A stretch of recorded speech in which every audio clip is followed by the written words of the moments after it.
Hello and good evening, my fellow internet heathens. My name is Redacted, and this is my channel, Liberty Tree Productions.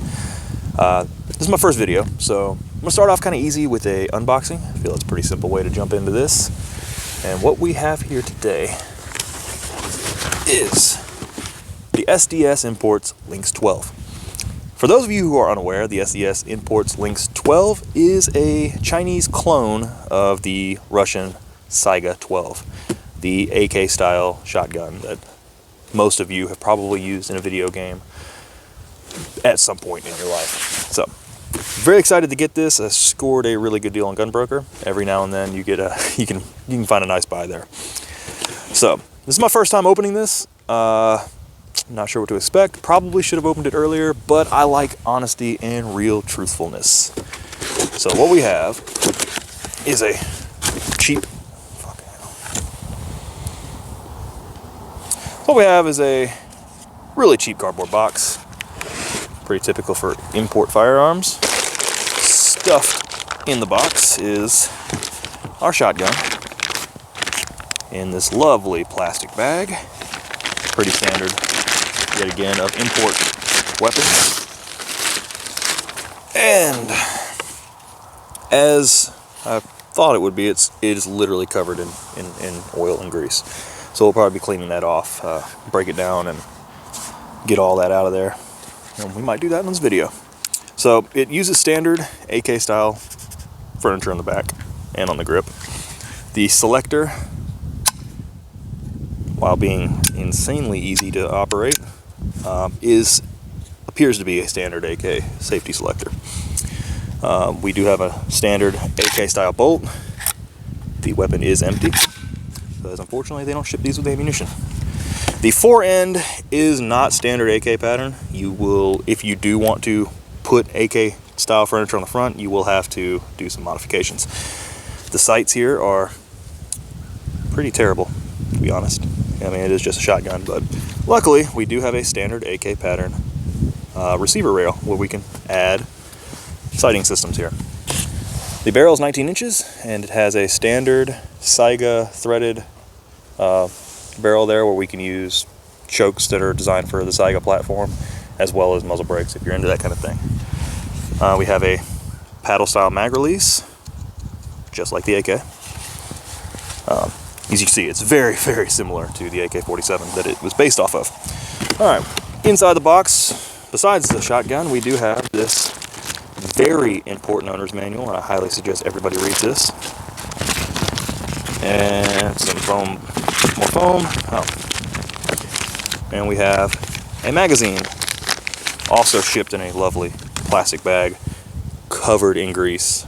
This is the SDS imported magazine. It is a 5-round, so it comes with one of these. It'd be nice to have a few more options of mags in the box, but this is what you get. So we move this aside. Being that this is covered in unknown quantities of grease on the inside, what we're going to do, we're going to end up taking this thing apart, cleaning it all out, getting the gas system clean, the barrel, and all the fire control mechanisms here. YouTube doesn't, as far as I can tell, does not like people showing full disassemblies. So what we're going to do, we're going to take this guy apart, and I'll get back with you with the process of cleaning. Now, one thing I do want to mention before I start taking everything apart, this is kind of neat. Instead of a standard AK disassembly latch here, you do have a locking tab. So apparently some of the original Saigas had an issue where this dust cover would pop off under recoil because it just would bounce off the back of this. This one you have to actually push this lock in and then to disassemble it. So that's kind of cool. A little bit of a benefit over the standard design, as well as we do have and this is on the standard issue Saiga, you got a bolt lock, because these are pretty hard to reload with a full magazine. So it did clone that directly off of the original. You have the bolt release. So pretty cool. I'll be right back after I get this guy broken down. Alright guys, welcome back. We have this broken down into its main components. I feel no need to take it down any further than this. As you can see on the inside, this is very much standard AK-47. Same fire control group. I imagine the triggers that will fit an AK will fit this. Don't quote me on that. I am definitely not your firearms expert, so I'm just a guy making little videos, doing what he loves for heathens on the internet. So a little difference here. We have a buffer here on the back of this. I'm supposing to help protect the trunnion from any harsh recoil of a 12 gauge. And unlike a standard AK recoil spring, we have a little dust shield here because 12 gauge is a much larger projectile than 760 by 39 or 545 by 39. So it takes a much larger ejection port, and this is to cover the rest of it while it's recoiling. We do have a 4-position, well actually, yeah, it is a 4-position gas valve. It looks like we have progressively larger gas ports and one where it's closed off. So that's kind of cool. We have what appears to be a very standard design of an AK bolt, except just much larger for 12 gauge. And that's kind of the theme here. Most of all this stuff is very reminiscent of actual 12 gauge, of actual AK parts, just beefed up for 12 gauge. Another thing, this appears to have a solid gas piston here, where the original Saiga 12 had issues because it was 2-piece. It was much like a standard AK piston where the front half would thread into the rest of the bolt carrier. But the issue was, under the recoil, it would separate at the front of this, causing big problems. So China, I guess, improved upon the Saiga 12 by making this a solid piece here. So that's a good thing. So all we're going to do is use some Totally Awesome. It's very simple, similar to Simple Green. It's just a light degreaser. It won't mess up your furniture. It shouldn't take any of the finish off the gun. So we're just going to coat the thing in this, wipe it down, re-oil it, and put it back together, and everything should be kosher. So we're going to go ahead and hit all of this to get this shipping grease off. And you don't have to be shy. This is pretty safe. So just coat all your, oh, almost forgot, the little gas piston puck thing. So I know they make aftermarket ones of these for Saiga, so this should fit, or you can get an aftermarket one if you want. So you want to get the gas tube pretty good, get down the barrel. You don't want any buildup of grease in your barrel. Chances are slim, but you could end up with a barrel obstruction of some kind. So just coat the whole thing down. Mainly the outside, and you want to get it real nice because you'll be out shooting it and getting covered in grease, and I mean, that's no fun. We are going to wipe it down with these awesome microfiber towels. They are officially made in China, so should fit right in. Just kind of go over all the parts, get all the grease and degreaser off. And when we're done with all of this, we're going to properly oil and lube it in the areas that it requires, and put it all back together. Now I am running out of daylight here, so probably have to get back to you guys on a shooting video, but I imagine this is all going to work at least semi-okay. But for those of you interested, the MSRP on these are anywhere from $5 to $5.50, roughly in that area. They have been popping up for sale a lot lately. I've seen some just recently were going for $3.99 on a couple of popular websites. I did get this one off Gunbroker, and when the auction closed, I won it at $280. So it is a excellent deal for what this is. I've wanted one for a very long time, and you know, wasn't really willing to throw that kind of money on something. $500 on something that may or may not even work very well. I've seen a lot of horror stories of some of these AK 12 gauge shotguns, and even some of those AR style 12 gauge shotguns seem to have a lot of issues. So for $280 though, I'm willing to work through them. Yeah, at least to see if I can get a good one out of there. And if not, hey, maybe it makes good content. I don't know. If you like this stuff, go ahead and hit the like button. If you don't, well, I guess it doesn't matter. YouTube took the dislike button away, so go ahead and tell me about it. Your negativity fuels me. So get down there in the comments and tell me how much you hate it, or if I can do something better. You know, let me know. Tell me what kind of things you guys would like to see. But I did this mainly because this is my biggest hobby. I love shooting, and I love everything about the firearms industry.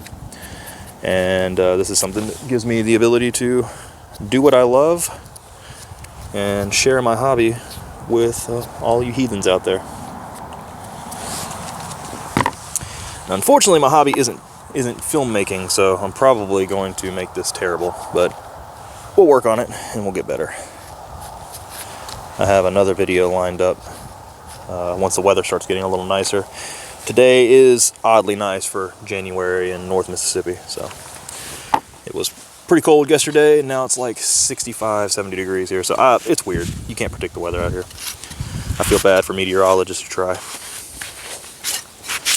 But I'm going to go ahead and finish wiping all this down and come back later. Oh, another thing. Don't be shy to get on in there and really get the fire control unit.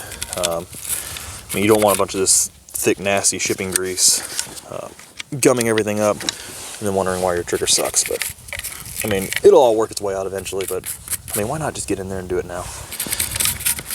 Another cool thing, while I got you guys here, doing any gun cleaning, these are awesome. I mean, you got tons of the most giant Q-tips the world's ever seen. Those are actually 12 gauge bore sized, which we will be making good use out of. So, be right back with that. All right, one of the cool things about our awesome ramrod cotton ball tips is they come with attachments to put on a standard cleaning rod. So, you can go ahead and just run this guy down the barrel and get all of our degreaser out of there. So, I'm just going to push it on through. I had a 12 gauge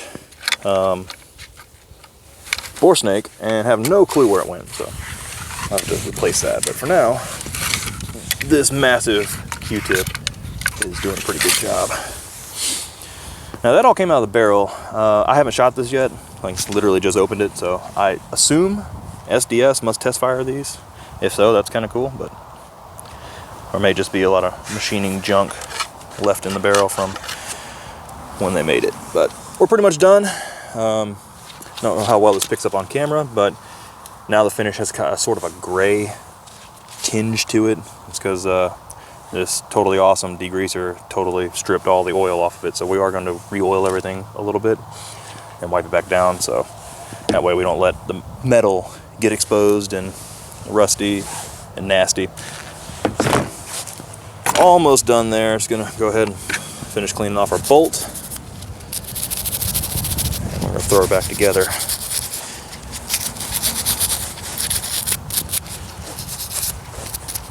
So if you guys have any questions or hate mail or whatever, just go ahead and throw them in the comments, and I will try to get to them as much as I can. I do have a full-time job. I don't expect to make any money off YouTube because, let's be honest, I'm really not that likable. But this is more for me to just kind of give a reason to do these things, and if I can help somebody along the way, that is just excellent by me. So, I mean, the way YouTube's going anyway, it's kind of, gun channels are having a lot of hard time getting any kind of money anyway, so 9 times out of 10 this is probably going to be demonetized. I mean, I had the audacity to show a gun on camera, but so alright, we're going to go to oil things up and slap it back together, and we should be done. As far as the oil, I'm going to be using Battleborn Breakthrough High Purity Oil. This stuff is pretty awesome. I've been testing it in a lot of my weapons, and I've been very, very pleased. In some areas I'm going to use grease. We'll be using Lucas gun grease. Also, so far, pretty impressed with that.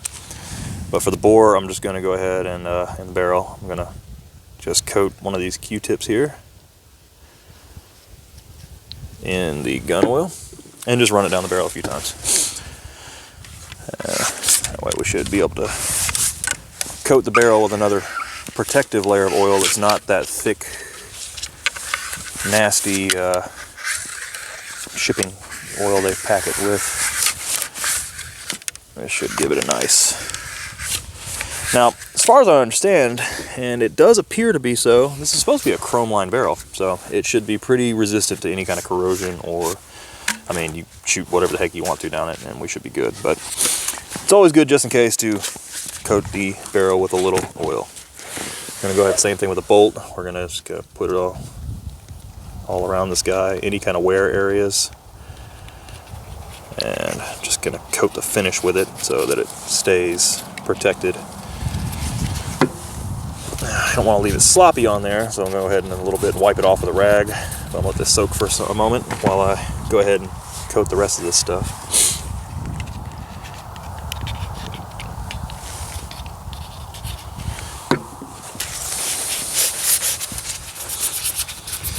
As far as my impressions go, this shotgun seems very well built. The bolt and the bolt carrier are very hefty. I do like that they went ahead and fixed the two-piece piston design and went ahead with a solid machine piece. Seems very well made, and I imagine it'll do a little better than the original did. So if you look up saiga 12 problems, that's going to be one of the biggest issues, is that the piston separates from the bolt carrier because they just stuck it on there and kind of welded it. So at least on that idea, I believe it'll last a while. So we got that.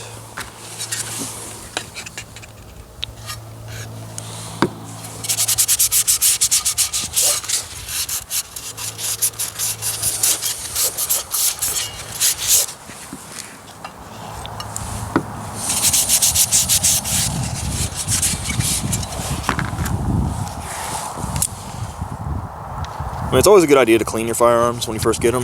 It gives you an idea to get familiarized with how they function, and it's always important to see if you have any bore obstructions or anything before you shoot it.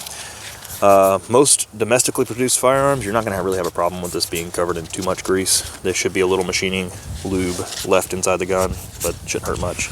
But these ones that are imported, they get shipped from overseas. They're stored for long periods of time and go through a lot to get here, so they get these covered up pretty well with this nasty stuff, and you definitely want to remove it before doing any actual shooting with it. But that's just my advice.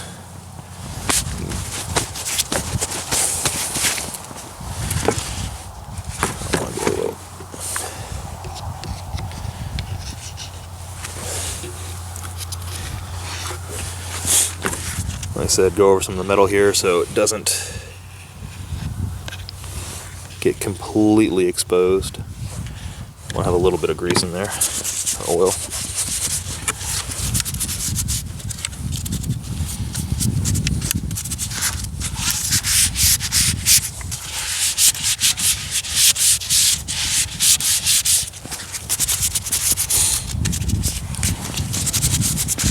But overall, it feels pretty well made. I've handled a few saigas, and this seems very, very similar, if not better. No, they demand kind of a high price point because they're no longer available. But if you don't want to buy a Chinese clone of a saiga, Kalashnikov USA produces their own, and it's supposed to be really, really nice. Haven't had a chance to mess with one of those. Maybe one of these days, if I will, I'll do a comparison. But when this was $280, you can get the ones from Kalashnikov USA for like $780. So if not coming from China is worth that kind of a premium for you, then by all means go ahead and pick one of those up. But it's kind of a simple weapon. There's not much you can really change about it, and everything that was good about the Saiga is here, and some things that were bad about it are fixed. So to me, it seems kind of worth the price of admission. All right, I'm gonna go ahead and wipe all this stuff down, reassemble it, and oh, before I go, certain area. Well, I'll get to that. All right, now that everything has a light coat of oil, I'm going to put a little bit of this gun grease on things like the locking lugs of the bolt. Just have a little bit of a little longer lasting lubrication. Oil can evaporate and fade off, and grease tends to last a little longer, especially this some of this high temp stuff. So get these locking lugs lubed up, and anything else that has a metal to metal contact. And on your other firearms, if you're not sure what is metal to metal contact and where to put the grease or oil, you'll see shiny spots after you shoot it for a little bit. So anything that's got like a shiny spot on it, you know, you see like this, and like I said, this hasn't been fired yet, but I don't know if this is just poor finishing or test firing or just manipulation of the bolt, but yeah, that would look like that. You'll particularly see it on the AK or any other AK platform. Right here where the bolt carrier rides over the hammer, you'll see a lot of rubbing there, so it's good to put a thin layer of grease over that as well. And on these rails where it rides inside the frame rails. So, yeah, let's keep this guy running smoothly. Alright guys, thanks for sticking with me. We have it all cleaned up. Light coat of oil, grease where it needs to be, and overall pretty impressed. It's a pretty nice, well built feeling shotgun. We'll find out when we try to shoot it. Probably gonna have to toy around with these gas settings until we get it to shoot everything reliably, but can't wait for it. I'm gonna come out with another video for that, but until then, this guy is done. Well, almost. There we go. Now she's done. If you like what you saw, go ahead and like and subscribe. Leave a comment, tell me if there's anything I can do better. If you didn't like it, well, YouTube took away the dislike, so guess you're out of luck there. Go down in the comments and tell me how much you hated it. Your disappointment fuels me. And until next time, see you later. Stay safe and shoot straight.